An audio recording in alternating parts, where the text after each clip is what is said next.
আসসালামু আলাইকুম আমার প্রিয় বন্ধুরা, আশা করি তোমরা সবাই ভালো আছো আর আমিও ভালো আছি। আর আজকে বাসায় মা রান্না করছে ডিম আর ফুলকপি দিয়ে সুস্বাদু মজাদার রেসিপি। এর আগে আমার বন্ধুদের সাথে এই রেসিপিটা শেয়ার করেছে আমার ভিডিওতে। আসলে হচ্ছে যে রেসিপিটা খেতে যত বেশি ভালো লাগে সেটা কিন্তু বাসায় বারবারই খাওয়া হয়। আর মা আজকেও রান্না করছে, ভাবলাম আমার বন্ধুদের সাথেও শেয়ার করা যাক। আমার যে বন্ধুরা এখনও আমার মায়ের হাতে এই মজাদার রেসিপিটি বাসায় ট্রাই করোনি, অবশ্যই কিন্তু ট্রাই করবে। আসলে ভরপেট ভাত খাওয়ার জন্য শুধু মাছ মাংসের রেসিপি যথেষ্ট না, একটা ডিমের রেসিপি হলেও ভরপেট ভাত খাওয়া যায়। আর সেটা যদি হয় এরকম মজাদার রেসিপি ডিমের, তাহলে তো কোনো কথাই নেই। আর মা এখানে ডিম দিয়ে ফুলকপিটা রান্না করার জন্য ফুলকপিটা একটু সেদ্ধ করে নিল। আর এখন হচ্ছে এই মজাদার রেসিপিটা রান্না করার জন্য ফ্রাই প্যানে মা সয়াবিন তেল আর পেঁয়াজ কুচি দিয়ে ভালো করে নেড়েচেড়ে পেঁয়াজটা লাল করে নিল। আর এখন হচ্ছে মা মরিচ হলুদের গুঁড়া অ্যাড করে দিল। আর সাথে এখন মা অ্যাড করে দিয়েছি পরিমাণে অল্প একটু পানি মশলাটা কষানোর জন্য। এখন হচ্ছে মা নেড়েচেড়ে ভালো করে মশলাটা কষিয়ে নিচ্ছে। আর মশলাটা ভালো মতো কষানো হয়ে গেল, মা অল্প একটু রসুন বাটা দিয়ে দিল, যেটা মা প্রতি রান্নাতেই দিয়ে থাকে। এতে যে কোনো রান্নার দারুণ একটা ফ্লেভার আসে।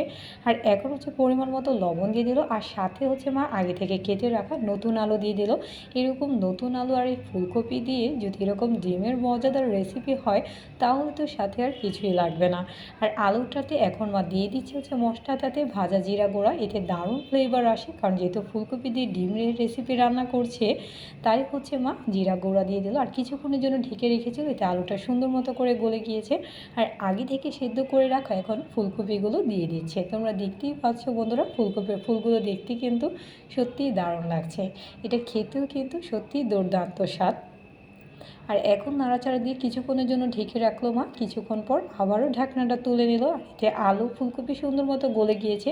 এখন হচ্ছে আগে থেকে সেদ্ধ করে রাখা মা ডিমগুলো ছেড়ে দিচ্ছে। এই রেসিপিটা আমার কাছে খুবই ভালো লাগে বন্ধুরা। আর তোমরা কে কে খেয়েছো অবশ্যই কিন্তু আমাকে কমেন্টে জানাবে। সত্যি দারুণ লাগে রেসিপিটা।